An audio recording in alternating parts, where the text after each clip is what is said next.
ನಾನು ವಿನಯ್ ಪಾಂಡವಪುರ. ಯಾವುದೇ ಒಂದು ವಿಡಿಯೋದಲ್ಲಿ ನಾನು ಶುರು ಮಾಡಬೇಕಾದ್ರೆ ನಾನು ಇಂಟ್ರಡಕ್ಷನ್ನು ಚಿತ್ರ ಸಾಹಿತಿ ಅಂತ ಹೇಳ್ತೀನಿ. ಬಟ್ ಚಿತ್ರ ಸಾಹಿತಿ ಅನ್ನೋಕ್ಕಿಂತ ಈ ಸತಿ ನಾನು ಒಬ್ಬ ಚಿತ್ರರಂಗದ ಪ್ರೇಮಿ, ಸಿನಿಮಾ ಪ್ರೇಮಿ, ಎಲ್ಲದಕ್ಕಿಂತ ಹೆಚ್ಚಾಗಿ ಕನ್ನಡ ಚಿತ್ರರಂಗ ಪ್ರೇಮಿ. ಇದು ಎಲ್ಲದಕ್ಕಿಂತ ಇನ್ನೂ ತುಂಬ ದೊಡ್ಡದಾಗಿ ನಾನೊಬ್ಬ ಡಿ ಬಾಸ್ ಪ್ರೇಮಿ. ಹೌದು, ಯಾವ ಥರ ಹೇಳ್ಬೋದು ಅಂತಂದರೆ, ತುಂಬ ನನ್ನ ಒಂದು ಆತ್ಮೀಯರೇ ಕೆಲವ್ರಿಗೆ ಗೊತ್ತಿದೆ. ನಾನು ಕಾರ್ ಡ್ರೈವ್ ಮಾಡಬೇಕಾರಾಗ್ಬೋದು ಅಥವಾ ನಾನು ಟೂ ವೀಲರ್ ರೈಡ್ ಮಾಡಬೇಕಾರಾಗ್ಬೋದು.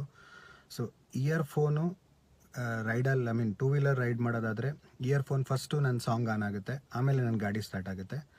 ಅದೇ ಕಾರ್ ಆದರೆ ಫಸ್ಟ್ ಕಾರ್ ಸ್ಟಾರ್ಟ್ ಆಗಿ ಆಮೇಲೆ ಸಾಂಗ್ ಸ್ಟಾರ್ಟ್ ಆಗುತ್ತೆ. ಸೊ ಇದು ಇಲ್ದಂಗೆ ನನ್ನ ಕಾರು ನೀವು ಅನ್ಕೋಬೋದು diesel petrol is equal to ನನ್ನ ಕಾರಲ್ಲಿ ಅಥವಾ ನನ್ನ ಇದರಲ್ಲಿ ನನ್ನ ಸಾಂಗ್ ಇರಬೇಕು. ಸೊ ನಾನು ಕೇಳ್ಕೊಂಡು ಹೋಗಬೇಕು. ಸೊ ಈ ಥರ ಒಂದು ನಾನು ಇದು ಇವತ್ತಿಂದಲ್ಲ, ಏನಕ್ಕೆ ಅದು ಸಿನಿಮಾ ಪ್ರೇಮಿ ಮತ್ತು ನಾನೊಬ್ಬ ಇಷ್ಟೊಂದು ಸಿನಿಮಾದಲ್ಲಿ ನಾನು ಹುಚ್ಚು ಅಂತಂದರೆ ನಾನು ಮೊದಲನೇದಿಂದ ಹಿಂಗೇನೆ ಹಾಡು ಕೇಳೋದು ಮತ್ತೊಂದು ಇದರಲ್ಲಿ. ಹಾಗಾಗಿ ನನಗೆ ಮೋಸ್ಟ್ಲಿ ಇದೊಂದೊಂದು ಇನ್ಸ್ಪೈರ್ ಆಯಿತು ಅಂತ ಅನ್ಕೋತೀನಿ ನಾನೊಬ್ಬ ಚಿತ್ರ ಸಾಹಿತಿ ಆಗೋದಕ್ಕೆ. ಇದು ಒಂದು ಕಡೆಗೆ ಬಂದರೆ ನಾನು ಏನಕ್ಕೆ ಮಧ್ಯದಲ್ಲಿ ಇನ್ನೊಂದು ಹೇಳಿದೆ ಅಂತಂದರೆ, ಅಫ್ಕೋರ್ಸ್ ನಾನೊಬ್ಬ ಡಿ ಬಾಸ್ ಪ್ರೇಮಿ. ಇದು ಇವತ್ತಿಂದಲ್ಲ, ಬಹುಶಃ 2003 ಅನ್ಕೋಬೋದು, ದಾಸ ರಿಲೀಸ್ ಆದ ಟೈಮಲ್ಲಿ. ನಾನು ಮೂಲತಃ ಪಾಂಡವಪುರ ಮತ್ತು ಮಂಡ್ಯದಲ್ಲಿ ಹುಟ್ಟು ಬೆಳೆದವನು. ಮಂಡ್ಯದಲ್ಲಿ ಇದೇ 2003ನಲ್ಲಿ ದಾಸ ಪಿಕ್ಚರ್ ರಿಲೀಸ್ ಆಗುತ್ತೆ. ಆವಾಗ ಒಂದೇ ಒಂದು ದಿವಸ ಇಲ್ಲ ಬಹುಶಃ 2 ದಿವಸ ಇರ್ಬೋದು, ಎಂಟೈರ್ ಮಂಡ್ಯದಲ್ಲಿ 25 ದರ್ಶನ್ ಸರ್ ಅಭಿಮಾನಿಗಳ ಸಂಘ ಅಂತ ರಿಜಿಸ್ಟರ್ ಆಗುತ್ತೆ. ಅಂದರೆ on paper or whatever 25 ಸಂಘಗಳು ಅವತ್ತು ಉದ್ಘಾಟನೆ ಮಾಡಬೇಕು ಅಂತಂತ ಅನೌನ್ಸ್ ಆಗುತ್ತೆ. ಸೊ ಅವತ್ತು ಆ 25 ಅಭಿಮಾನಿಗಳ ಸಂಘಕ್ಕೂ ದರ್ಶನ್ ಸರು ವಿಸಿಟ್ ಮಾಡ್ತಾರೆ. ಅವತ್ತು ನಮ್ಮದು ಒಂದು ಕುವೆಂಪು ನಗರದಲ್ಲಿ ಮಂಡ್ಯದಲ್ಲಿ ಒಂದು ದರ್ಶನ್ ಸರ್ ಅಭಿಮಾನಿಗಳ ಸಂಘ ಅಂತ. ಅವತ್ತು ನಾನು ಅವ್ರನ್ನ ಮೊದಲನೇ ಬಾರಿ ಒಂದು ಪರ್ಸ್ನಾಲಿಟಿ ಅಂತ ಏನು ಹೇಳ್ತೀವಿ, ಸೊ ಆ ಒಂದು ಪರ್ಸ್ನಾಲಿಟಿನ ನಾನು ಅವತ್ತು ದೈಹಿಕವಾಗಿ ಅವ್ರನ್ನ ನಾನು ನನ್ನ ಎದುರುಗಡೆಗೆ ನಾನು ನೋಡಿದ್ದು. ಅವತ್ತು 2003ನಲ್ಲಿ ತಗೊಂಡ್ರೆ, ನಾನು ಒಂದು ಸಿನಿಮಾ ಇಂಡಸ್ಟ್ರಿಗೆ ನನ್ನ ಪಾದಾರ್ಪಣೆ ಮಾಡಿದ್ದು 2018ನಲ್ಲಿ. ಇನ್ಫ್ಯಾಕ್ಟ್ ಅವ್ರದ್ದೇ ಒಂದು ಸಾಂಗ್ ಬರೆದು ಡಿ ಬಾಸ್ ಕರ್ನಾಡಿನ ಕರ್ಣ ಅಂತಂತ. ದಯವಿಟ್ಟು ತಪ್ಪಾಗಿ ತಿಳ್ಕೊಬೇಡಿ, ನಾನಿಲ್ಲಿ ನನ್ನ ಒಂದು ಇಂಟ್ರೊಡಕ್ಷನ್ನು ಕೊಟ್ಕೊಂಡು ನಾನು ಪ್ರಮೋಷನ್ ಅಂತಂತಲ್ಲ, ಬಿಕಾಸ್ ನಾನಿದು ಒಂದು ಕಾರಣಗಳಿವೆ. ನಾನೆಷ್ಟು ತೊಡಗಿಸ್ಕೊಂಡಿದ್ದೀನಿ, ನಾನು ಏನಕ್ಕೆ ಇಷ್ಟೊಂದು ಹುಚ್ಚು ಪ್ರೇಮಿ ಸಿನಿಮಾದಲ್ಲಿ, ಅಥವಾ ನಾನು ಇಷ್ಟೊಂದು ಏನಕ್ಕೆ ಅದಕ್ಕಿಂತ 10 ಪಟ್ಟು ಡಿ ಬಾಸ್ ಅವ್ರ ಪ್ರೇಮಿ ಅಂತ ಅನ್ನೋದಕ್ಕೆ ಇದೊಂದು ಕಾರಣಗಳು. ಹಾಗಾಗಿ ನಾನು ಹೇಳಬೇಕಾಗಿ ಬರುತ್ತೆ. ಸೊ 2018ನಲ್ಲೂ ನಾನು ಅವ್ರದ್ದೇ ಒಂದು ಸಾಂಗ್ ಬರೆದು ಕರ್ನಾಡಿನ ಕರ್ಣ ಅಂತ ಅವ್ರ ಬರ್ತಡೆಗೆ ನನ್ನ ಒಂದು ಚಿತ್ರ ಸಾಹಿತಿಯಾಗಿ ನಾನು ಇದಕ್ಕೆ ಪಾದಾರ್ಪಣೆ ಮಾಡಿದ್ದು. ಈ ಥರ ಒಂದಷ್ಟು ಹಂತವಾಗಿ ನಾನು ನೋಡ್ತಾ ಬಂದಿದ್ದಾಗ ನನಗೆ ಬರೀ ಪರ್ಸ್ನಾಲಿಟಿ ಅಂತನ್ನೋದಕ್ಕಿಂತ ಇನ್ನು ನೆಕ್ಸ್ಟ್ ಲೆವೆಲಲ್ಲಿ ನನಗೆ ಕಂಡದ್ದು ಅವರ ಒಂದು ವ್ಯಕ್ತಿತ್ವ. ಸೊ ನಾನು ಇವತ್ತಿಗೂ ಹೇಳ್ತೀನಿ, ಎಷ್ಟೊಂದು ಜನಕ್ಕೆ ಗೊತ್ತು ನನ್ನ ಆತ್ಮೀಯರಿಗೆ, ನಾನು ಅವರ ಒಂದು ನಟನೆಗಿಂತ ಹೆಚ್ಚಾಗಿ ನಾನು ಅವ್ರನ್ನ ವ್ಯಕ್ತಿತ್ವ, ಭೂಮಿ ತೂಕದ ವ್ಯಕ್ತಿತ್ವ ಅಂತ ಅನ್ನೋದಕ್ಕೋಸ್ಕರ ಅವ್ರನ್ನ ನಾನು ತುಂಬ ಇಷ್ಟಪಡ್ತಿದ್ದೀನಿ, ಇಷ್ಟಪಡ್ತಾನೆ ಇರ್ತೀನಿ. ಹಂಗಂತ ನಾನು ಬೇರೆಯವ್ರನ್ನ ಯಾರನ್ನೂ ದ್ವೇಷ ಮಾಡ್ತೀನಿ ಅಂತಲ್ಲ. ಸೊ ಎಲ್ಲರನ್ನೂ ಪ್ರೀತಿಸ್ತೀನಿ. ಆದರೆ ಅಫ್ಕೋರ್ಸ್ ಅಂತೀವಲ್ಲ, ಇವಾಗ ಮನೆಯಲ್ಲಿ ಯಾರು ತುಂಬ ಜಾಸ್ತಿ ಇಷ್ಟ ಅಂತಂದರೆ ಒಬ್ಬರು ಜಾಸ್ತಿ ಇಷ್ಟ ಅಂತ ಹೇಗೆ ಹೇಳ್ತೀವಿ, ಹಾಗೆ ಸಿನಿಮಾದಲ್ಲಿ ಒಬ್ಬರು ಜಾಸ್ತಿ ಇಷ್ಟ ಅಂದರೆ ಎಲ್ಲರಿಗೂ ಒಬ್ಬೊಬ್ರು ಜಾಸ್ತಿ ಇಷ್ಟ ಇರ್ತಾರೆ. ಹಾಗಾಗಿ ನಾನು ಆ ಒಂದು ಇದರಲ್ಲಿ ನಾನು ಡಿ ಬಾಸ್ ಆಫ್ಕೋರ್ಸ್ ತುಂಬ ಹುಚ್ಚು ಪ್ರೇಮಿ, ಅವರ ವ್ಯಕ್ತಿತ್ವಕ್ಕೆ ತುಂಬ ಹುಚ್ಚು ಪ್ರೇಮಿ. ವ್ಯಕ್ತಿತ್ವ ಅಂದ ತಕ್ಷಣ ಎಲ್ಲರಿಗೂ ಗೊತ್ತಿದೆ ಅವ್ರ ಬಗ್ಗೆ ಏನು ಅಂತ ಅನ್ನೋದನ್ನು. ಆದರೆ ಒಂದು ಇಂಟರ್ವ್ಯೂನಲ್ಲಿ ಹೇಳಿದ್ದೆ, ಲಿಟ್ರಲಿ ಇವಾಗಲೂ ನಾನು ಅದನ್ನು ಹೇಳ್ತೀನಿ. ಒಬ್ಬ ವ್ಯಕ್ತಿ ಒಂದು ಮಾತು ಹೇಳ್ತು ಅಂತಂದರೆ, ಆಮೇಲೆ ಆ ವ್ಯಕ್ತಿ ಹೇಳೋ ಮಾತಲ್ಲಿ ಒಂದು ತೂಕ ಇದೆ ಮತ್ತು ಅದೊಂದು ಒಳ್ಳೆತನ ಇದೆ ಅಂತಂದರೆ, ಎಷ್ಟು ಒಂದು ನೀಟಾಗಿ ಅವರ ಅಭಿಮಾನಿಗಳಾಗಲಿ ಅಥವಾ ಒಂದು ಸಾಮಾನ್ಯ ಜನಗಳಾಗಲಿ ಹೇಗೆ ಅದನ್ನು ಒಂದು ಪಾಲಿಸ್ತಾರೆ ಅಂತ ಅನ್ನೋದಕ್ಕೆ ಅದು ಒಂದು ನಿಮಗೆಲ್ಲ ಗೊತ್ತಿರುವಂಗೆ ಒಂದು ಹುಟ್ಟುಹಬ್ಬದ ದಿನ ನಡೆದದ್ದು ಘಟನೆ. ನಾನು ಪ್ರತಿ ವರ್ಷ ಅವರ ಮನೆಗೆ ಅಂತ ಅನ್ನೋದಕ್ಕಿಂತ ಅವರ ರಾಜರಾಜೇಶ್ವರಿ ನಗರದಲ್ಲಿ ಪ್ರತಿ ವರ್ಷ ನಾನು ಹುಟ್ಟಿದಬ್ಬಕ್ಕೆ ನಾನು ಅಲ್ಲಿ ಒಂದು ಸುತ್ತಾಡೋ ನನ್ನದೊಂದು ಹವ್ಯಾಸ ಇದೆ. ಇದೇ ಒಂದು ರೀತಿಯಲ್ಲಿ 2018 ಆರ್ 19 ಅನ್ಕೋತೀನಿ. ಸೊ ಆ ಒಂದು ಟೈಮಲ್ಲಿ ದರ್ಶನ್ ಸರ್ ಬರ್ತಡೇ ಆಗುತ್ತೆ. ದರ್ಶನ್ ಸರ್ ಬರ್ತಡೇಗೆ ಅವತ್ತು ಒಂದು 10 ದಿವಸಕ್ಕಿಂದೆ ಅನೌನ್ಸ್ ಮಾಡ್ತಾರೆ, ನಾನು ಸರಳವಾಗಿ ಮಾಡ್ಕೋತೀನಿ ಅಂತ. ಮತ್ತೆ ಒಂದು ವಾರಕ್ಕಿಂತ ಅನೌನ್ಸ್ ಮಾಡ್ತಾರೆ, ನಾನು ಯಾವ ರೀತಿ ಸರಳವಾಗಿ ಇದನ್ನು ಮಾಡ್ಕೋಬೇಕು ಅಂತಿದ್ದೀನಿ ಅಂತಂದರೆ, ನನಗೆ ಒಂದೇ ಒಂದು ಕೇಕು ಅಥವಾ ಒಂದೇ ಒಂದು ಹೂಗುಚ್ಛ, ಯಾವುದೇ ಒಂದು ಸಂಭ್ರಮಾಚರಣೆ ನನಗೆ ಇದರಲ್ಲಿ ಇಷ್ಟ ಇಲ್ಲ. ಸೊ ಯಾರ್ಯಾರಿಗೆ ಏನೇನು ಕೊಡಬೇಕು ಅಂತ ಅನಿಸುತ್ತೆ, ಒಂದು ದಾನದ ರೂಪದಲ್ಲಿ, ಅದು ಅಕ್ಕಿ, ಬೇಳೆ, ಸಕ್ಕರೆ, ಈ ಥರ ಯಾವುದೇ ಒಂದು ಎಣ್ಣೆ ರೂಪದಲ್ಲಿ, ಸೊ ಅದನ್ನೊಂದು ತೊಗೊಂಬಂದು ಕೊಡ್ಬೋದು ಅಂತ ಅಂದ್ಬಿಟ್ಟು ಒಂದು ಅನೌನ್ಸ್ ಆಗುತ್ತೆ. ಆವಾಗ ನಾನು ನನ್ನ ಕಣ್ಣಾರ ಅವತ್ತು ಯಾರಾದರೂ ಒಂದು ವಿಡಿಯೋ ಇದ್ದು ನನಗೆ ಪ್ರೂವ್ ಮಾಡಿಬಿಟ್ರೆ, ನೀವು ಯಾರೇನು ಹೇಳ್ತೀರಾ ಅದನ್ನು ಕೇಳ್ತೀನಿ. ಅಂದರೆ ನಾನು ಅವತ್ತು ನೋಡಿದ್ದು ನನ್ನ ಕಣ್ಣಾರೆ ನಾನು ಶಾಕ್ ಆಗ್ಬಿಟ್ಟಿದ್ದೀನಿ. ಅಂದರೆ ಎಷ್ಟು ಅಂದರೆ, ಇವಾಗ ಒಂದು ಹಂತದಲ್ಲಿ ನಾನು ಅವ್ರನ್ನ ಏನು ಒಂದು ಪ್ರೀತಿಸ್ತಿದ್ದೆ ಅವರ ವ್ಯಕ್ತಿತ್ವನ, ಅಂದರೆ ಯಾವ ಒಂದು ಹಂತದಲ್ಲಿ ನಾನು ಅವ್ರನ್ನ ತಲೆಯಲ್ಲಿ ಒಂದು ಪ್ರೇಮಿಯಾಗಿ, ಅಂದರೆ ಸಿನಿಮಾ ಪ್ರೇಮಿಯಾಗಿ, ಒಬ್ಬ ಅಭಿಮಾನಿಯಾಗಿ ನಾನು ಯೋಚನೆ ಮಾಡ್ತಿದ್ದೆ, ಅದಕ್ಕೂ ಒಂದು 10 ಪಟ್ಟಿಗೆ ಮೀರ್ಬಿಡ್ತು ಅವತ್ತು. ಅಂದರೆ ನಿಮಗೆ ಗೊತ್ತಿದೆ, ಒಂದು 1000 ಜನ ಅವತ್ತು ಬರ್ತಾರೆ. ಆ 1000 ಜನದಲ್ಲಿ ಒಬ್ಬರೇ ಒಬ್ಬರು ನಾನು ಇವತ್ತು ವಾಪಸ್ ರಿಪೀಟ್ ಮಾಡ್ತೀನಿ, ಆ ವಿಡಿಯೋದಲ್ಲಿ ಎಲ್ಲಾದರೂ ಒಂದು ಕಡೆ ಒಂದು ಹೂಗುಚ್ಛ ಅಥವಾ ಒಂದು ಕೇಕ್ ಅಂತ ಕಾಣಿಸ್ಬಿಡ್ತು ಅಂತಂದರೆ, ನಾನು ಇವಾಗಲೂ ನೀವು ಹೇಳೋದನ್ನು ಕೇಳ್ತೀನಿ ನಾನು. ಸೊ ಆ ಒಂದು ಹಂತದಲ್ಲಿ ಒಬ್ಬರು ಒಂದು ಹೂಗುಚ್ಛ, ಒಂದು ಕೇಕು ತೊಗೊಂಬಂದು ಅವತ್ತು ಸೆಲೆಬ್ರೇಟ್ ಮಾಡಿಲ್ಲ. ಅವತ್ತು ಅವ್ರು ಹೇಳಿದ ಥರದಲ್ಲೇ ಅವ್ರ ಕೈಲಿ ಎಷ್ಟಾಗುತ್ತೋ ಸಾಮಾನ್ಯವಾಗಿ ಬಂದರೆ ಸಾಮಾನ್ಯವಾಗಿ ಬಂದು ನೋಡ್ಕೊಂಡು ಹೋಗಿದ್ದಾರೆ, ಮಾತಾಡಿಸ್ಕೊಂಡು ಅವ್ರವ್ರದ್ದು ಶಕ್ತಿ ಅನುಸಾರ ದಾನ ಧರ್ಮಗಳನ್ನ ಮಾಡಿದ್ದಾರೆ. ಇದನ್ನೇನಕ್ಕೆ ಕೇಳ್ತೀನಿ ಅಂದರೆ, ಯಾವುದೇ ಒಬ್ಬ ಒಂದು ಹುಚ್ಚು ಅಭಿಮಾನಿ ಆಯಿತು ಅಂತಂದ್ರೂ, ಒಬ್ಬ ಫ್ಯಾನ್, ಐ ಮೀನ್ ಸೆಲೆಬ್ರಿಟಿಗೆ, ಯಾಕೆ ನಮ್ಮಣ್ಣ, ನಾವು ಅಟ್ಲೀಸ್ಟ್ ಇಲ್ಲ ನಾನು ಒಂದು ಕೇಕಾರು ಕಟ್ ಮಾಡಿಸ್ಲೇಬೇಕು, ಇಲ್ಲ ನನಗೆ ಗೊತ್ತಿಲ್ಲ, ಹಂಗೆ ಈ ಥರ ಒಂದು ಹುಚ್ಚು ರೀತಿನಲ್ಲೂ ನಡ್ಕೊಳ್ಳೋರು ಇರ್ತಾರೆ. ಆದರೆ ನಾನು ದರ್ಶನ್ ಸರ್ದು ಅವತ್ತು ಬರ್ತ್ಡೇನಲ್ಲಿ ಏನು ನೋಡಿದೆ ಅಂತಂದರೆ, ಎಲ್ಲರೂ ನೋಡಿರ್ತೀರ, ಬಟ್ ಒಬ್ಬರು ಒಂದು ಹೂಗುಚ್ಛ, ಒಂದು ಕೇಕ್ ತೊಗೊಂಬಂದು ಅವತ್ತು ಕಟ್ ಮಾಡಿಸಿ ಸಂಭ್ರಮಾಚರಣೆ ಮಾಡಿದ್ರಲ್ಲ. ಪ್ರತಿಯೊಬ್ಬರು ಅವ್ರು ಹೇಳೋದನ್ನು ನಡ್ಕೊಳೋದು ರೀತಿ ಆ ಥರ ಇತ್ತು. ಸೊ ಅವತ್ತು ನಾನು ಒಂಥರ ಶಾಕ್ ಆಗೋದೆ. ಓಕೆ, ನಾನು ಅಂದ್ಕೊಳ್ಳೋದಕ್ಕಿಂತ ಇನ್ನೂ 10 ಪಟ್ಟು ಜನ ಅವ್ರನ್ನ ಇಷ್ಟಪಡೋರಿದ್ದಾರೆ ಆ ಒಂದು ವ್ಯಕ್ತಿತ್ವಕ್ಕೆ ಅಂತಂದ್ಬಿಟ್ಟು ನಾನು ಅವತ್ತು ಇಷ್ಟಪಟ್ಟೆ. ಇಷ್ಟೆಲ್ಲ ಏನಕ್ಕೆ ಹೇಳಿದೆ ಅಂದರೆ, ನಾನು ಪ್ರತಿಯೊಂದು ಹಂತದಲ್ಲಿ ಅವ್ರನ್ನ ನಾನು ಎದುರುಗಡೆ ತೀರಾ ಜಾಸ್ತಿ ನೋಡಿದ್ದಿಲ್ಲ ಇದ್ರೂ, ಅವರ ಒಂದು ನಡವಳಿಕೆಗಳು, ಅಂದರೆ ಜನಗಳ ಹತ್ರ ನಡ್ಕೊಳ್ಳೋ ರೀತಿ. ಇವತ್ತು ಏನಕ್ಕೆ ಇದನ್ನು ಹೇಳ್ತಿದ್ದೀನಿ ಅಂತಂದರೆ, ತುಂಬ ಅವ್ರ ಬಗ್ಗೆ ಕೆಟ್ಟದಾಗಿ ಮಾತುಗಳು ಬರ್ತಾ ಇದೆ, ಅವರ ಮಾತು ಅಸಭ್ಯವಾಗಿದೆ, ಅವರ ಮಾತು ಅಶ್ಲೀಲವಾಗಿದೆ, ಅವರು ನಡ್ಕೋತಿರೋ ರೀತಿ ಸರಿ ಇಲ್ಲ, ಅವ್ರನ್ನ ಹಾಗೆ ಮಾಡಬೇಕು, ಅವ್ರನ್ನ ಹೀಗೆ ಮಾಡಬೇಕು, ಸೊ ಸಿನಿಮಾದಿಂದ ಬ್ಯಾನ್ ಮಾಡಬೇಕು, ಅವ್ರ ಬಗ್ಗೆ ಕಂಪ್ಲೇಂಟ್, ಸರಿಯಾಗಿ ಮಾತಾಡೋದು ನನಗೆ ಅನ್ನಿಸ್ಲಿಲ್ಲ. ಸೊ ಇದನ್ನೆಲ್ಲ ನಾನು ಏನಕ್ಕೆ ಅಷ್ಟೊಂದೆಲ್ಲ ಅವಾಗಲಿಂದ ಹೇಳ್ಕೊಂಡು ಬಂದೆ ಅಂದರೆ, ಇದೇ ಉದ್ದೇಶಕ್ಕೋಸ್ಕರ. ಅಂದರೆ ನೀವು ಎಷ್ಟೊಂದು ಅಬ್ಸರ್ವ್ ಮಾಡಿರ್ಬೋದು, ಅವರು ಇವತ್ತವರೆಗೂ ಒಂದು ಹೆಂಗಸ್ಗೆ ನಾನು ಕಂಡ ಮಟ್ಟಿಗೆ ಅವರು ಅಮ್ಮ ಅಂತಂತಾನೆ ಮಾತಾಡ್ತಾರೆ, ಹೇಳಮ್ಮ ಅಂತಂತಾನೆ. ಸೊ ಇದು ಒಂದು. ಇನ್ನು ನಿಮಗೆ ಯಾವ ರೀತಿನಲ್ಲಿ ಅವರು, ಅಂದರೆ ಇವಾಗ ನಿಮ್ಗೇನು, ಇವಾಗ ಇಂಗ್ಲೀಷಲ್ಲಿ ಟಸ್ಪೂಸ್ ಅಂದ್ಕೊಂಡು ತುಂಬ ಗ್ರ್ಯಾಂಡ್ ಆಗಿ ಕಾರ್ಪೊರೇಟ್ ಆಗಿ ಒಬ್ಬ ಇದ್ಬಿಟ್ರೆ ಮಾತ್ರ ಆ್ಯಕ್ಚುಲ್ ಆಗಿ ಒಬ್ಬರು ತುಂಬ ಒಳ್ಳೆ ಮನುಷ್ಯ, ಅಥವಾ ಲೋಕಲ್ ಆಗಿ ಒಂದಷ್ಟು ತುಂಬ ಆಡು ಭಾಷೆಗಳಲ್ಲಿ ಅಥವಾ ಒಂದಷ್ಟು ತೀರಾ ನಾವು ಹಳ್ಳಿಗಳಲ್ಲಿ ಕಲ್ತ್ಕೊಂಡ್ಬಂದಿರ್ತೀವಲ್ಲ ಆ ಭಾಷೆಯಲ್ಲಿ ಮಾತಾಡ್ಬಿಟ್ರೆ ಮಾತ್ರ ಅವ್ರು ತುಂಬ ಕೆಟ್ಟವರು ಅಂತಂತಾನೆ. ಇನ್ನೊಂದಷ್ಟು ಜನ ಹೇಳ್ತಿದ್ದೀರಾ ನೀವು, ಅವರು ಅನುಸರಿಸೋರು ಕೆಟ್ಟವ್ರು ಆಗ್ಬಿಡ್ತಾರೆ ಅಂತ. ಸ್ವಾಮಿ, ಇಲ್ಲಿವರೆಗೆ ಇಷ್ಟು ವರ್ಷದಿಂದ ಯಾರ್ಯಾರು ಎಷ್ಟು ವರ್ಷದಿಂದ ಹುಟ್ಟಿದ್ದೀರಾ, ಯಾರು ಎಷ್ಟು ವರ್ಷದಿಂದ ಇದ್ದೀರಾ ಅಂತ ನನಗೆ ಗೊತ್ತಿಲ್ಲ.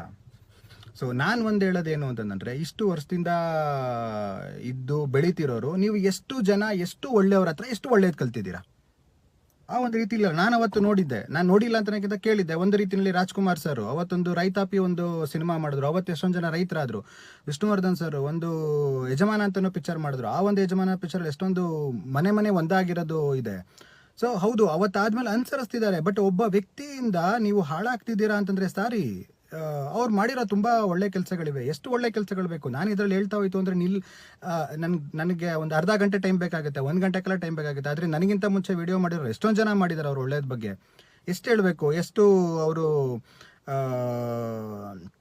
ಏನಂತಂತೀನಿ ದಾನ ಧರ್ಮಗಳನ್ನ ಮಾಡಿದ್ದಾರೆ, ಅವ್ರು ಎಷ್ಟು ಜನಕ್ಕೆ ಸಹಾಯ ಮಾಡಿದ್ದಾರೆ, ಎಷ್ಟು ಹೇಳ್ಕೊಂಡಿದ್ದಾರೆ, ಎಷ್ಟು ಹೇಳ್ಕೊಂಡಿಲ್ಲ, ಎಷ್ಟು ಅವರು ನೀವು ಹೇಳ್ತೀರಾ ಕನ್ನಡ ರಿಲೇಟೆಡ್ ಆಗಿ. ನಾನು ಕನ್ನಡ ರಿಲೇಟೆಡ್ ಆಗಿ ಅವ್ರಿಗೆ ಎಷ್ಟೊಂದು ನಾನು ಕೇಳಿದ್ದೀನಿ. ಅವರು ಎಷ್ಟೊಂದು ಸಲ ಬೇರೆ ರಾಜ್ಯಗಳಿಗೆ ಹೋದಾಗ ಅವರಲ್ಲಿ ಉಳ್ಕೊಂಡಾಗ ಅವ್ರದ್ದು ಟಿವಿನಲ್ಲಿ ಕನ್ನಡ ಚಾನಲ್ಗಳು ಬರ್ತಿಲ್ಲ ಅಂತ ಅಲ್ಲಿ ನ್ಯೂಸ್ ಚಾನಲ್ಗಳಿಗೆ ಹೇಳಿದ್ದಾರೆ, ನಮ್ಮ ಇಲ್ಲಿ ಕನ್ನಡ ಚಾನಲ್ಗಳನ್ನ ಹಾಕಲ್ಲ, ಇವರಲ್ಲಿ ಪ್ರಸಾರ ಆಗಲ್ಲ, ನಮಗೆ ಸಿಗಲ್ಲ ಅಂತಂದಂತ. ಇನ್ನೇನು ಮಾಡಬೇಕು? ಯಾವುದೇ ಒಂದು ಕನ್ನಡ ಥರ ಸಿನಿಮಾ ಮಾಡಿದಾರಾ? ಓಕೆ, ಇದನ್ನ ಅವರು ಇದನ್ನಂದ್ರೆ ಇವಾಗ ಯಾರೋ ಒಬ್ರು ಅದರಲ್ಲಿ ಹೇಳ್ತಾ ಇದ್ರು, ಸಂಸ್ಕೃತಿ ಉಳಿಸ್ಕೋತಿಲ್ಲ ಅಂತಂತ. ಸಂಸ್ಕೃತಿ ಅಂದ್ರೆ ಏನು ಆ್ಯಕ್ಚುಲ್ ಆಗಿ? ಸಂಸ್ಕೃತಿ ಅಂತಂದರೆ ಅವ್ರು ಇವಾಗ ಒಂದು ಕನ್ನಡ ಪರ ನಿಂತ್ಕೊಂಡು ಕನ್ನಡ ಸಿನಿಮಾ ಮಾತ್ರ ಮಾಡಿ, ಅಥವಾ ಅವ್ರು ಎಲ್ಲ ಒಂದು ಇದ್ದದ ಕಡೆ ಎಲ್ಲ ಅಮ್ಮ ಅಪ್ಪ ಅಕ್ಕ ಅಣ್ಣ ಅಂತಂತೆಲ್ಲ ಮಾತಾಡಿಕೊಂಡು ತುಂಬ ವಿನಯದಿಂದ ಮಾತಾಡಿಕೊಂಡು ಆದಷ್ಟು ಅವರು ಎಷ್ಟೇ ಮುಂಗೋಪಿ ಆ್ಯಕ್ಚುಲ್ ಆಗಿ ಇವತ್ತು ನೀವು ಮಾಡ್ತಿರೋದು ಮೀಡಿಯಾಗಳು ಮತ್ತು ಒಂದಷ್ಟು ಜನ ಇದ್ದಾರೆ, ಆ ಒಂದಷ್ಟು ಜನ ನೀವು ಪ್ರೊವೋಕ್ ಮಾಡಿ ಅವ್ರನ್ನ ಆ ಥರ ಮಾತುಗಳನ್ನ ಅವರಿಂದ ಹೊರಡೆ ಬರೆಸ್ತಿರೋದು. ಇದು ನಿಮಗೆ ಸರಿ ಕಾಣಲ್ಲ. ನಿಜವಾಗ್ಲೂ ನಿಮ್ಗೆ ಇದು ಸರಿಯಲ್ಲ. ಇದು ಒಬ್ಬ ವ್ಯಕ್ತಿ ಕೋಪಿಷ್ಟ ಅಂತಂದ ತಕ್ಷಣ ಅಥವಾ ಮುಂಗೋಪಿ ಅಂದ ತಕ್ಷಣ ಅವ್ರನ್ನ ಪ್ರವೋಕ್ ಮಾಡಿ ಇಲ್ದಿರೋ ಮಾತುಗಳೆಲ್ಲ ಆಡಿಸಿ ಅವರಿಂದ ಇನ್ನೊಬ್ರಿಗೆ ಒಂದು ಫ್ಲೋನಲ್ಲಿ ಒಂದಷ್ಟು ವಿಷಯಗಳನ್ನ ಬಂದು ಆ ವಿಷಯನ ಮತ್ತೆ ಎತ್ತಿಟ್ಟು ಈ ಥರ ಎಲ್ಲಿಂದ ಏನು ಮಾಡಬೇಕು ಅಂತೀರಾ ನೀವು? ಕನ್ನಡ ಇಂಡಸ್ಟ್ರಿನಲ್ಲಿ ಒಬ್ಬ ವ್ಯಕ್ತಿಗೆ, ಇಂಥ ಒಳ್ಳೆ ವ್ಯಕ್ತಿಗೆ ಏನು ಮಾಡಬೇಕು ಅಂತಂತಿದ್ದೀರಾ? ಸೊ ಈ ಥರ ಅವರು ಕನ್ನಡ ಸಿನಿಮಾ ಥರ ಮಾಡಿದ್ರು. ನೀವು ಇವತ್ತು ಅವ್ರದ್ದು ಒಂದು ಮುಖಪುಟಗಳನ್ನ ನೋಡಿದ್ರು, ಪ್ರತಿಯೊಂದರಲ್ಲೂ ಕನ್ನಡ ಇದೆ. ಪ್ರತಿಯೊಂದರಲ್ಲೂ ಕನ್ನಡ ಉಪಯೋಗಿಸೋ ತುಂಬ ಬೆರಳೆಣಿಕೆಯ ವ್ಯಕ್ತಿಯಲ್ಲಿ ಅವರು ಒಬ್ಬರು. ಬರೀ ಕನ್ನಡ ಉಪಯೋಗಿಸ್ತಾರೆ, ಎಲ್ಲೋದ್ರೂ ಕನ್ನಡ ಮಾತಾಡ್ತಾರೆ. ಇದು ತಪ್ಪಾ? ಇಡೀ ತನ್ನ ಜೀವಮಾನನ ಅವರು ಕನ್ನಡ ಒಂದು ಸಿನಿಮಾಗಳಿಗೆ, ಕನ್ನಡ ಭಾಷೆಗೆ ಅವರು ಮುಟ್ಬಿಟ್ಟಿರೋದು, ಅದು ತಪ್ಪಾ? ಇದು ಸಂಸ್ಕೃತಿ ಅಲ್ವಾ?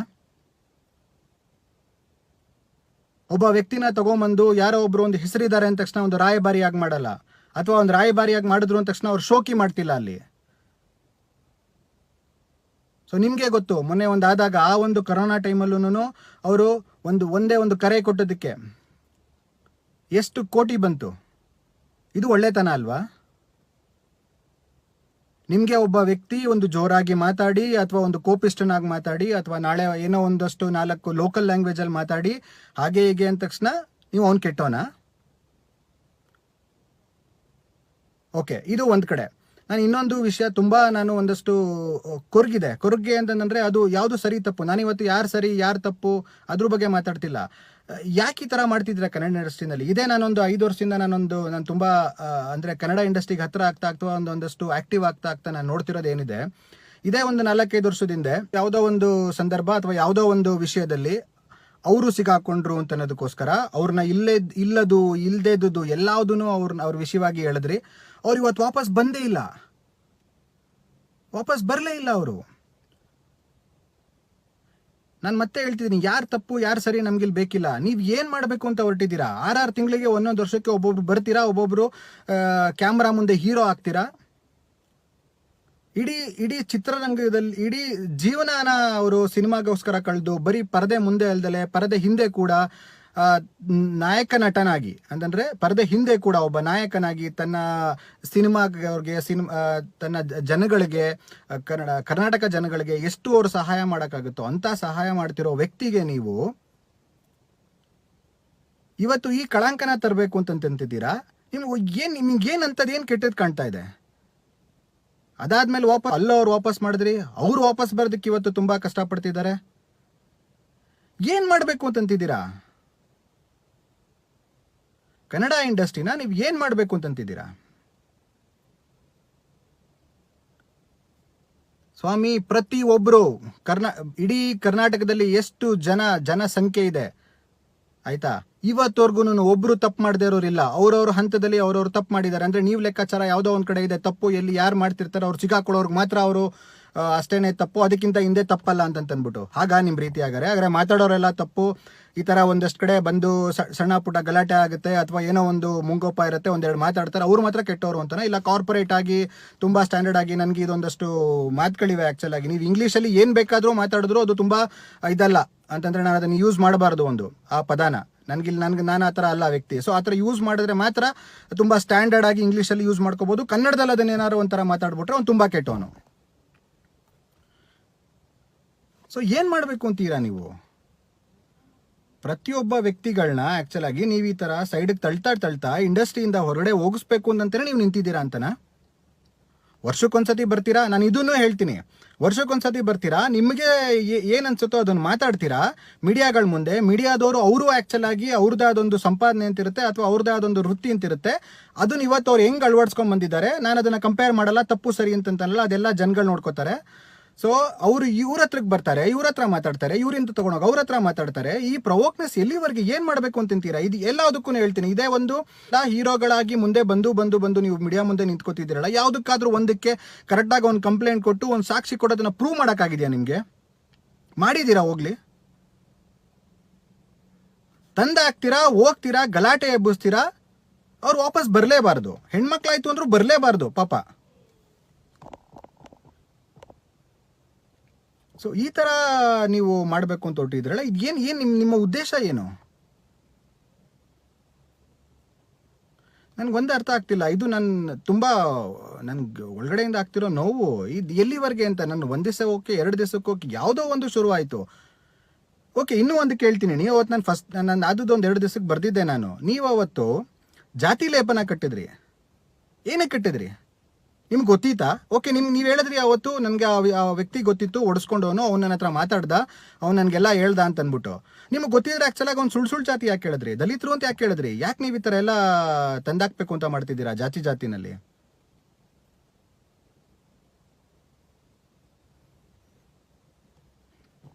ಸರಿ ಇಲ್ಲ, ನೀವು ಮಾಡ್ತಿರೋದು ನಿಜವಾಗ್ಲೂ ಸರಿ ಇಲ್ಲ. ಕನ್ನಡ ಇಂಡಸ್ಟ್ರಿನಲ್ಲಿ ಒಬ್ಬೊಬ್ರಿಗೊಬ್ಬೊಬ್ರಿಗೆ ತಂದಾಕೊಂಡು ಇದೇ ಒಂದು ವಿಷಯಗಳು ತುಂಬ ಹಲವಾರು ವರ್ಷಗಳಿಂದ, ನಮ್ಮ ಅಣ್ಣ ಅವ್ರ ಕಾಲದಿಂದನೂ ವಿಷ್ಣುವರ್ಧನ್ ಕಾಲದಿಂದನೂ ಈ ಥರ ತಂದಾಕಿ ಸಿನಿಮಾ ಇಂಡಸ್ಟ್ರಿನ ಹಾಳು ಮಾಡಿದ್ದಾರೆ ತುಂಬ ಜನ. ಅವ್ರವ್ರು ತುಂಬ ಚೆನ್ನಾಗಿದ್ರು, ಇವತ್ತಿಗೂ ಹಾಳು ಮಾಡಿರೋರು ತುಂಬ ಚೆನ್ನಾಗಿದ್ದಾರೆ. ಅವ್ರು ಏನು ಚೆನ್ನಾಗಿದ್ದಾರೆ ಅವ್ರಿಗೆ ಗೊತ್ತು, ಎಷ್ಟು ಚೆನ್ನಾಗಿದ್ದಾರೆ ಅಂತಂತ. ಆದರೆ ಇವತ್ತು ಕನ್ನಡ ಇಂಡಸ್ಟ್ರಿ ಅವತ್ತಿಂದ ಆಗಿರೋ ಒಂದಷ್ಟು ಭಾಗಗಳು ಇವತ್ತೂ ಆ್ಯಕ್ಚುಲಾಗಿ ಸರಿ ಹೋಗೋಕ್ಕಾಗಿಲ್ಲ. ಇವತ್ತಿಗೂ ಸರಿ ಹೋಗೋಕ್ಕಾಗಿಲ್ಲ. ಇವತ್ತಿಗೂ ನೀವು ಅದನ್ನೇ ಮಾಡ್ತಿದ್ದೀರಾ. ಒಂದಷ್ಟು ಜನ ಅವತ್ತು ಯಾರೋ ಒಬ್ರು ಮಾಡಿದ್ರು, ಇವತ್ತು ನೀವು ಮಾಡ್ತಿದ್ದೀರಾ. ಓಕೆ, ಆಯಿತು, ನೀವು ಹೇಳ್ತೀರಾ, ನೀವು ಒಂದಷ್ಟು ಇದು ಕೊಡ್ತೀರಾ. 1 ತಿಂಗಳಿಂದ ನಿಮ್ಮ ಹತ್ರ ಮಾಡಿರೋ ವಿಡಿಯೋ ಇದೆ ಅಂತಂತ. ಅದೇ ಹೇಳ್ತೀರಾ 3 ವರ್ಷದಿಂದ ಯಾರೋ ಒಬ್ಬ ಬಿಟ್ಟೋಗಿರೋ ಒಂದು ಕುದುರೆ ರೈಡರ್ ಬಂದು ಅಲ್ಲಿ ಟ್ರೈನಿಂಗಲ್ಲಿ ಇದ್ದೋನು, ಅವ್ರಿಗೆ ಹೊಡೆದ್ಬಿಟ್ಟು ಅಥವಾ ಬೈದ್ಬಿಟ್ಟು ಏನೋ ಕಳಿಸ್ಬಿಟ್ರಿ ಅಂತಂತ. ನೀವು ಇದನ್ನೆಲ್ಲ ಏನಕ್ಕೆ ನೀವು ಕಲೆಕ್ಟ್ ಮಾಡಿದ್ದೀರಾ? ಏನಕ್ಕೆ ಕಲೆ ಹಾಕಿದ್ದೀರಾ ನೀವು ಇದನ್ನು? ನಾನು ಕೇಳೋದಿದು, ನಿಮ್ಮ ಉದ್ದೇಶ ಏನು? ಇವಾಗ ನಾನು ಎಕ್ಸಾಂಪಲ್ ಅನ್ಕೊಳ್ಳಿ, ಯಾರೇ ಒಬ್ಬ ಒಂದು ಹುಡುಗ ಒಂದು ಹುಡುಗಿ ಇಬ್ಬರು ಪ್ರೀತಿಸ್ತಿರ್ತಾರೆ. ಆ ಹುಡುಗಿಗೆ ಬಂದು ಅವನ ಮೇಲೆ ಏನೋ ಒಂದು ಅನುಮಾನ ಬರುತ್ತೆ ಅಂತ ಇಟ್ಕೊಳ್ಳೋಣ. ಆವಾಗ ಅಥವಾ ಹುಡುಗಿಗೆ ಹುಡುಗನ ಮೇಲೆ, ಆವಾಗ ಯಾರೋ ಒಬ್ಬರನ್ನ ಹಿಂದೆ ಬಿಟ್ಟು ಅವ್ರನ್ನ ವಿಡಿಯೋ ಮಾಡಿ ಏನೋ ಒಂದು ಮಾಡ್ತಾರೆ. ಇದು ಒಂದು ರೀತಿ ಬಂದು ಅಂತಂದರೆ ಅದ್ರಲ್ಲಿ ನಾನೇನು ಹೇಳಕ್ಕೆ ಬಂದೆ ಅಂದರೆ ಒಂದು ಪ್ರೀ ಪ್ಲ್ಯಾಂಡ್ ಅಂತಂದ್ಬಿಟ್ಟು. ಇವಾಗ ನೀವೇನಾಗಾರು ಮಾಡಿರೋದು 1 ತಿಂಗಳಿಂದ ನಡೆದಿರೋ ವಿಡಿಯೋ ನಿಮ್ಮ ಹತ್ರ ಇದೆ ಅಂತಂದರೆ, ಅಥವಾ 3 ವರ್ಷದಿಂದ ನಡೆದಿರೋ ಯಾವುದೋ ಒಂದು ಘಟನೆ ಬಗ್ಗೆ ನಿಮ್ಮ ಹತ್ರ ಮಾಹಿತಿಗಳಿದೆ ಅಂತಂದರೆ, ಅಥವಾ ಪ್ರೂಫ್ ಇದೆ ಅಂತಂದರೆ, ನೀವು ಇದನ್ನು ಪ್ರೀ ಪ್ಲ್ಯಾನ್ ಮಾಡಿದ್ದೀರಾ. ಯಾಕೆ ದರ್ಶನ್ ಸರ್? ಓನ್ಲಿ ಯಾಕೆ ದರ್ಶನ್ ಸರ್? ನಾನು ಬೇರೆಯವ್ರ ಬಗ್ಗೆ ಮಾಡಿ ಅಂತ ಹೇಳ್ತಿಲ್ಲ, ಸಾರಿ. ನಾನು ದರ್ಶನ್ ಸರ್ ಯಾಕೆ ಅಂತ ಕೇಳ್ತಿದ್ದೆ ಅಂದರೆ, ಅವರು ಒಬ್ಬರೇ ಯಾಕೆ ಅಂತ ಕೇಳ್ತಿಲ್ಲ. ಯಾಕೆ ಅವರು ದರ್ಶನ್ ಸರ್ ಯಾಕೆ ನಿಮಗೆ ಟಾರ್ಗೆಟ್ ಮಾಡಿದ್ದೀರಾ? ನಿಮಗೇನು ಮಾಡಬಾರ್ದೇದು ಮಾಡಿದ್ದಾರೆ ಸ್ವಾಮಿ. ಅವತ್ತು ಗಲಾಟೆ ಆಯಿತು ಅಂತಂದ್ರೆ, ಅವತ್ತು ಹೋಟ್ಲವ್ರು ಇದ್ದಾರೆ, ನಾನು ಇವತ್ತು ಒಂದು ಹೋಟ್ಲಿಗೆ ಹೋಯ್ತು ಅಂತಂದ್ರೆ, ನಾನು ಹೋಟ್ಲಲ್ಲಿ ಏನಾರು ಒಂಚೂರು ಗಲಾಟೆ ಆಯಿತು ಅಂದರೆ ಆ ಓನರ್ ಬಂದು ನನ್ನನ್ನು ಕೇಳ್ತಾರೆ, ಆ ವ್ಯಕ್ತಿ ಬಂದು ನಾನು ಕೇಳ್ಕೊತೀನಿ. ಇದು ಒಂದು ಕಡೆ. ಸೊ ನೀವು ಎಲ್ಲಿಂದ ಎಲ್ಲಿಗೆ ತೊಗೊಂಡು ಹೋಗ್ಬೇಕು? ಹೋಗ್ಲಿ, ಇವತ್ತವರೆಗೂ ಆಯಿತು. ನೀವು ಇಷ್ಟು ದಿವಸದಿಂದ ಇವಾಗ ಮೊದಲನೇ ದಿವಸ ನಿಮಗೆ ಜಾತಿ ಲೇಪನ ಬಂತು, ಅದ್ರ ಬಗ್ಗೆ ವಾಪಸ್ ಮಾತಾಡಲೇ ಇಲ್ಲ. ಅವರು ಒಬ್ಬರು ಬ್ರಾಹ್ಮಣರು ಅಥವಾ ಮತ್ತೊಂದು ಜಾತಿಯವರು ಅಂತ ಆಯಿತು, ಅದ್ರ ಬಗ್ಗೆ ವಾಪಸ್ ಮತ್ತೆ ಮಾತೇ ಇಲ್ಲ.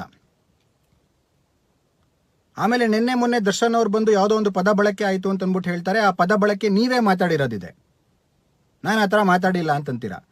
ಸಂಸ್ಕೃತಿ ಅಂತಂತೀರಾ.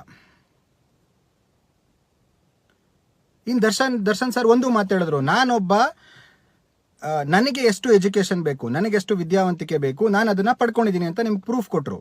ಬಾಯಿ ಮಾತಲ್ಲಿ ಹೇಳಿದ್ರು, ನಾನು SLC ಮಾಡಿರೋದು, SLC ಆದಮೇಲೆ ನಾನು ಏನೇನು ಒಂದು ಸಿನಿಮಾಗೆ ಒಂದು ವಿದ್ಯಾವಂತಿಕೆ ನನಗೆ ಬೇಕು ಅದನ್ನು ನಾನು ಕಲ್ತ್ಕೊಂಡಿದ್ದೀನಿ ಅಂತಂತ. ಅವರು ಸತತವಾಗಿ ಇಷ್ಟು ವರ್ಷದಿಂದ ಮೆಜೆಸ್ಟಿಕ್ಕು ಹಿಂದೆಯಿಂದ ಒಂದು ಲೈಟ್ ಬಾಯ್ ಆಗಿ ಕೆಲಸ ಮಾಡಿ ಅವತ್ತಿಂದ ಇವತ್ತವ್ರಿಗೆ ಅವರು ಸಿನಿಮಾ ನಟನಾಗಿ ಅವ್ರ ಜೀವನನ ಮುಡಿಪಿಟ್ಟಿದ್ದಾರೆ. ಅಂದರೆ ನಾವು ಡೆಸಿಗ್ನೇಷನ್ ಅಂತಂತೀವಿ, ನಾಯಕ ನಟ ಸಿನಿಮಾದವರು ಅಂತಂತ. ಅವರೇ ಕೇಳಿದಾರಲ್ಲ ಸರ್, ನೀವು ಯಾವುದೋ ಒಂದು ಜೂಮಾನ್ದಲ್ಲಿ ಒಂದು ಪಿಕ್ಚರ್ ಮಾಡ್ಬಿಡ್ತೀರಾ, ಅಥವಾ ಒಂದು ನಿರ್ದೇಶಕರಂತೀರಾ, ಯಾವುದೋ ಒಂದು ಕಾರ್ಪೊರೇಟ್ ಇವೆಂಟ್ಸ್ಗಳನ್ನ ಮಾಡ್ಬಿಡ್ತೀರಾ, ನೀವು ಸಿನಿಮಾದವರು ಅಂತಂತೀರಾ, ಅಥವಾ ಸಿನಿಮಾದವ್ರ ಜೊತೆ ಒಂದಷ್ಟು ಫೋಟೋಗಳನ್ನ ತೆಗೆಸ್ಕೊಂಡ್ಬಿಡ್ತೀರಾ, ನೀವು ಸಿನಿಮಾದವರು ಅಂತಂತೀರಾ. ಯಾವ ಲೆಕ್ಕ ಇದು? ಒಬ್ಬ ವ್ಯಕ್ತಿ ಇಷ್ಟು ವರ್ಷಗಟ್ಟಲೆ ಆ್ಯಕ್ಚುಲಾಗಿ ಸಿನಿಮಾಗೋಸ್ಕರ ಮುಡಿಪಿಟ್ಟಿದ್ದಾರೆ, ಅವರು ಸಿನಿಮಾದವರ. ಆ ಸಿನಿಮಾ ಕ್ಷೇತ್ರದಲ್ಲಿ ಅವ್ರು ಹೆಂಗಿರ್ಬೇಕು ಅಂತ ಗೊತ್ತಿಲ್ವಾ ಅವ್ರಿಗೆ? ನನ್ನಂತ 100 ಜನ 1000 ಜನ ಅವರಿಂದ ಕಲ್ತಿರೋದು ಬಹಳ ಇದೆ.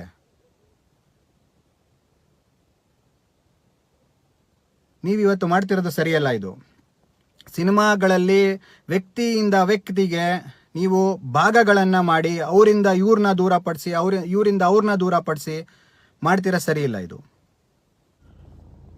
ಓಕೆ, ಆಯಿತು. ನಿಮಗೆ ಅಷ್ಟೊಂದು ತುಂಬ ಸಾಮಾಜಿಕ ಕಳಕಳಿ ಇದೆ ಅಲ್ವಾ? ಸಾಮಾಜಿಕ ಕಳಕಳಿ ಇದೆ ಅಂತಂದರೆ ನೀವು ವ್ಯಕ್ತಿಯನ್ನು ಟಾರ್ಗೆಟ್ ಮಾಡಿ ಏನಕ್ಕೆ ಬರ್ತಿದ್ದೀರಾ? ವಿಷಯವನ್ನು ಮುಚ್ಚಾಕಿ, ವಿಷಯವನ್ನು ಮಟ್ಟ ಹಾಕಿ ಏನಕ್ಕೆ ವ್ಯಕ್ತಿಯಿಂದ ಬೀಳ್ತಿದ್ದೀರಾ? ಇವತ್ತವರೆಗೂ ನೀವು ಆ ಒಂದು ಹೆಣ್ಣು ಮಗಳನ್ನ ವಾಪಸ್ಸು ಬರ್ದರವಾಗಿ ಒಂದಷ್ಟು ಜನ ಮಾಡಿದ್ರಲ್ಲ, ಆಯಿತು, ನಿಮ್ಗೆ ಅಷ್ಟೊಂದು ನಿಮ್ಮಲ್ಲಿ ಒಂದು ಧೈರ್ಯ ಮತ್ತು ಇನ್ನೊಂದು ಸಾಮಾಜಿಕ ಕಳಕಳೆ ಮತ್ತು ನಿಮ್ಮಲ್ಲಿ ಅಷ್ಟೊಂದು ಶಕ್ತಿ ಇತ್ತು ಅಂತಂದರೆ, ಆ ಮೀಟು ಆಗ್ತಿರೋ ಒಂದು ಸಿನಿಮಾ ಇಂಡಸ್ಟ್ರಿಯಲ್ಲಿ ಆಗ್ತಿರೋ ಒಂದು ಆ ಮೀಟು ಅಥವಾ ಒಂದಷ್ಟು ಆ ಪ್ರಕಾರಗಳನ್ನ ನಿಲ್ಲಿಸಿ. ಹಾಗಾದರೆ ಆಗದಿರೋಂಗೆ ಮಾಡಿ ವಾಪಸ್ಸು, ಅದನ್ನು ತಡೆಗಟ್ಟಿ. ಒಬ್ಬರು ವ್ಯಕ್ತಿನಾಗ ಟಾರ್ಗೆಟ್ ಮಾಡ್ತಿದ್ದೀರಾ? ನಿಮ್ಗೆ ಅಷ್ಟೊಂದು ಸಾಮಾಜಿಕ ಕಳಕಳಿ ಇದ್ದರೆ ಸಿನಿಮಾದವ್ರನ್ನ ಏನಕ್ಕೆ ಟಾರ್ಗೆಟ್ ಮಾಡಿದ್ದೀರಾ? ನೀವೊಬ್ಬರು ಸಿನಿಮಾದವರು ಅಂತಂತೀರಾ. ನಾನು ಒಬ್ಬರ ಬಗ್ಗೆ ಮಾತ್ರ ಮಾತಾಡ್ತಿಲ್ಲ, ಇದನ್ನು ತುಂಬ ಒಂದು 5 ವರ್ಷದಿಂದ ಅಬ್ಸರ್ವ್ ಮಾಡ್ಕೊಂಡು ಮಾತಾಡ್ತಿದ್ದೀರಿ. ನೀವು ಕೆಲವರು ಇದನ್ನೆಲ್ಲ ಮಾಡ್ತಿರೋ ನೀವು ಸಿನಿಮಾದವರು ಅಂತಂತೀರಾ. ನೀವು ಸಿನಿಮಾದವ್ರನ್ನ ಏನಕ್ಕೆ ಟಾರ್ಗೆಟ್ ಮಾಡ್ತಿದ್ದೀರಾ? ನಮ್ಮನೆ ಇದ್ಕೊಂಡು ನಮ್ಮನೇ ಹೊಡೆದಾಕದ? ಆಯಿತು, ಅವ್ರು ತಪ್ಪು ಸರಿ, ನಾನು ಆವಾಗಲೇ ಹೇಳಿದ್ದೀನಿ, ತಪ್ಪು ಸರಿ ಬಗ್ಗೆ ನಾನು ಇಲ್ಲಿ ಮಾತಾಡ್ತೀನಿ. ನಿಮ್ಗೆ ಅಷ್ಟೊಂದು ಇದ್ದಿತ್ತು ಅಂತಂದರೆ ಡ್ರಗ್ಗು ಅಂತ ಅನ್ನೋದನ್ನೇ ನಿಲ್ಸೋದಕ್ಕೆ ಪ್ರಯತ್ನ ಪಡಿ. ನಿಮ್ಮ ಕೈಲಿ ಅದಾಗಲ್ಲ. ಸಿನಿಮಾ ಇಂಡಸ್ಟ್ರಿನಲ್ಲಿ ಹೆಣ್ಮಕ್ಳಿಗೆ ಆಗ್ತಿರೋ ಕಿರುಕುಳ ಅಥವಾ ಮೀಟು ಅಂತ ಏನು ಹೇಳ್ತೀರಾ, ಅದನ್ನು ನಿಮ್ಗೆ ನಿಲ್ಸೋಕ್ಕಾಗೋದಿಲ್ಲ. ಅದಕ್ಕೆ ನಿಮಗೆ ಶಕ್ತಿ ಇಲ್ಲ. ಡ್ರಗ್ ಅಂತ ಮಾತಾಡ್ತೀರಾ. ಪ್ರಾಬ್ಲಮ್ ಆಗ್ತಿರೋದು ಮಕ್ಳುಗಳಿಗೆ, ಕಾಲೇಜಲ್ಲಿ ಓದ್ತಿರೋ ಸ್ಟೂಡೆಂಟ್ಸ್ಗಳಿಗೆ ಅಥವಾ ಸ್ಕೂಲಲ್ಲಿ ಓದ್ತಿರೋ ಸ್ಟೂಡೆಂಟ್ಸ್ಗಳಿಗೆ. ನಿಮ್ಗೆ ಅದು ಗೊತ್ತಿದೆ. ಇದು ಗೊತ್ತಿಲ್ದಿರೋದು ಯಾರಿಗೂ ಇಲ್ಲ. ಅದನ್ನು ನಿಲ್ಲಿಸಿ. ಡ್ರಗ್ ಅಂತನದೇ ನಿಲ್ಲಿಸಿ. ಆಗ್ತಿರೋ ನಿಮ್ಮ ಸಾಮಾಜಿಕ ಕಳಕಳೆಯಿಂದ ನೀವು ಆಗ್ತಿರೋ ಆ ಕಿರುಕುಳನ ನಿಲ್ಲಿಸಿ. ಅದಾಗೋದಿಲ್ಲ ನಿಮ್ಮ ಕೈಲಿ. ಮತ್ತೆ ಆಗದೆ ಇದ್ಮೇಲೆ ಯಾಕೆ ಈ ಥರ ಮಾಡ್ತೀರಾ? ಯಾಕೆ ಇಂಡಿವಿಜುವಲ್ ಆಗಿ ಒಬ್ಬೊಬ್ಬ ಪರ್ಸನ್ನ ಟಾರ್ಗೆಟ್ ಮಾಡ್ತೀರಾ?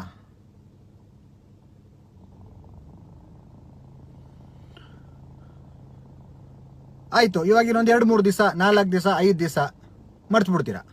ನಿಮ್ಮ ಪಾಡ್ ನೀವೆಲ್ಲ ವಾಪಸ್ ಮತ್ತೆ 6 ತಿಂಗಳಿಲ್ಲ, 1 ವರ್ಷ ಇಲ್ಲ, ನಿಮ್ಮ ಪಾಡ್ ನೀವು ಇರ್ತೀರಾ, ಅವ್ರ ಪಾಡ್ಗೆ ಅವ್ರು ಇರ್ತಾರೆ ಅಂತ ಅನ್ಕೊಳ್ಳೋಣ. ವಾಪಸ್ ಮತ್ತೆ ಬರ್ತೀರಾ, ಇನ್ನೊಬ್ರನ್ನ ಟಾರ್ಗೆಟ್ ಮಾಡ್ತೀರಾ. ಇದು ಖಂಡಿತ ಇದಾಗುವಂಥದ್ದು. ಇದು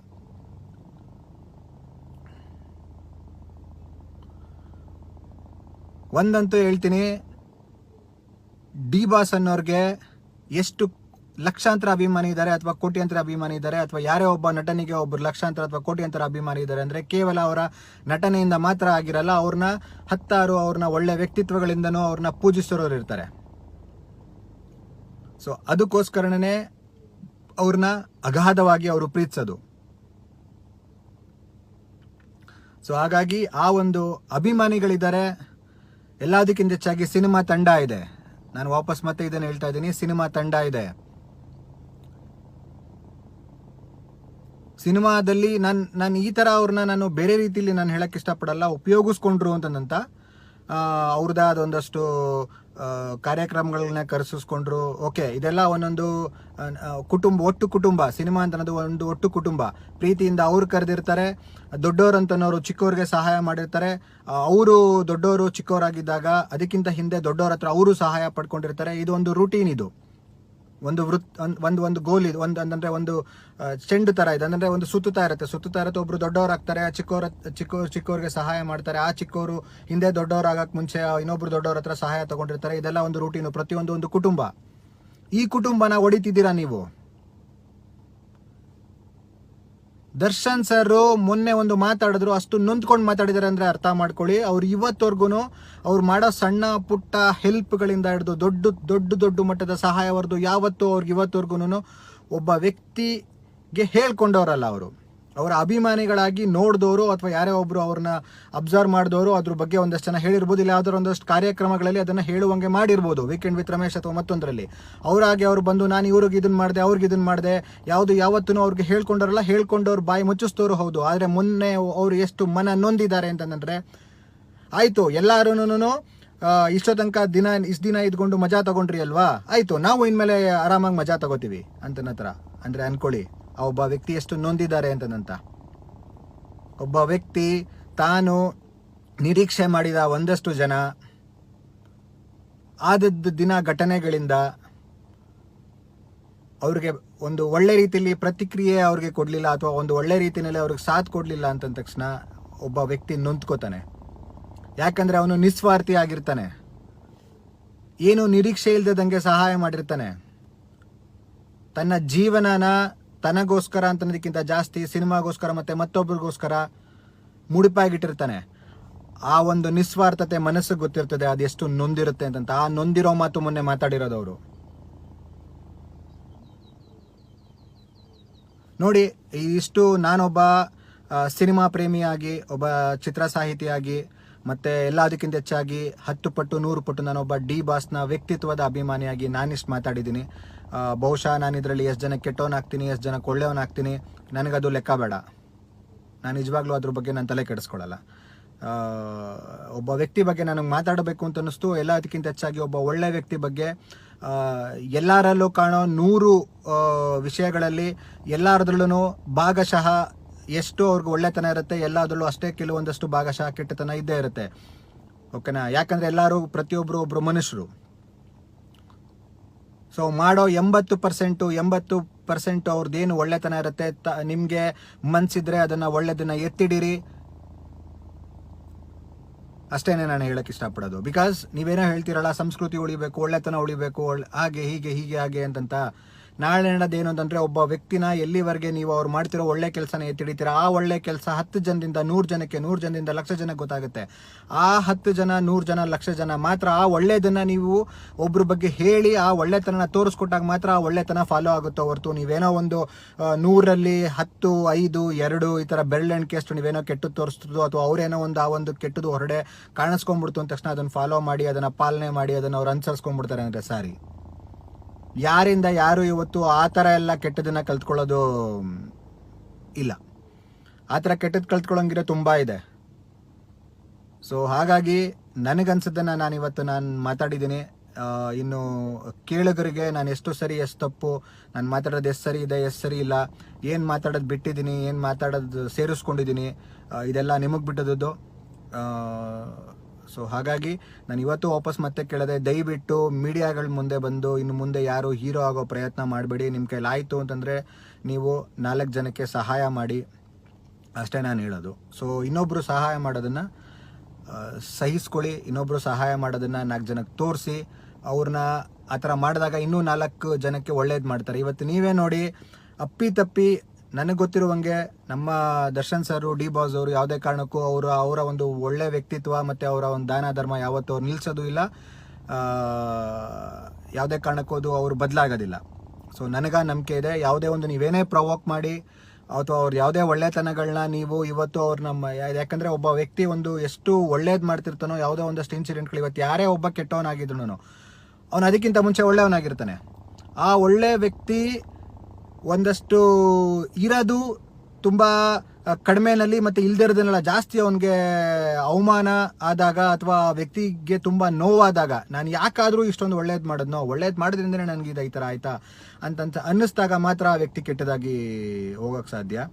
ಸೊ ಆದರೆ ನಮ್ಮ ಡಿ ಬಾಸು ಇವತ್ತಿಗೂ ಅಷ್ಟೇ, ಅವತ್ತಿಂದನೂ ಅಷ್ಟೇ, ಯಾವತ್ತಿಗೂ ಅಷ್ಟೇ ಅದನ್ನು ವಾಪಸ್ ಅವ್ರು ಮತ್ತೆ ಬದಲಾಗಲ್ಲ. ಒಳ್ಳೆತನಗಳನ್ನ ಬಿಟ್ಕೊಡಲ್ಲ, ಒಳ್ಳೆ ವ್ಯಕ್ತಿತ್ವನ ಬಿಟ್ಕೊಡಲ್ಲ. ಅದ್ರಲ್ಲಿ ನನ್ನ ನಂಬಿಕೆ ಇದೆ. ಇವತ್ತಿಗೂ ಅವರು ಸಹಾಯ ಮುಂಚೆನೂ ಮಾಡಿದ್ದಾರೆ, ಇವತ್ತಿಗೂ ಮಾಡ್ತಿದ್ದಾರೆ, ನಾಳೆನೂ ಮಾಡ್ತಾರೆ, ಅವ್ರು ಇರೋವರೆಗೂ ಮಾಡ್ತಾರೆ. ಆ ನಂಬಿಕೆ ನಮಗಿದೆ. ಆದರೆ ದಯವಿಟ್ಟು ನೀವು ಅದರಲ್ಲಿ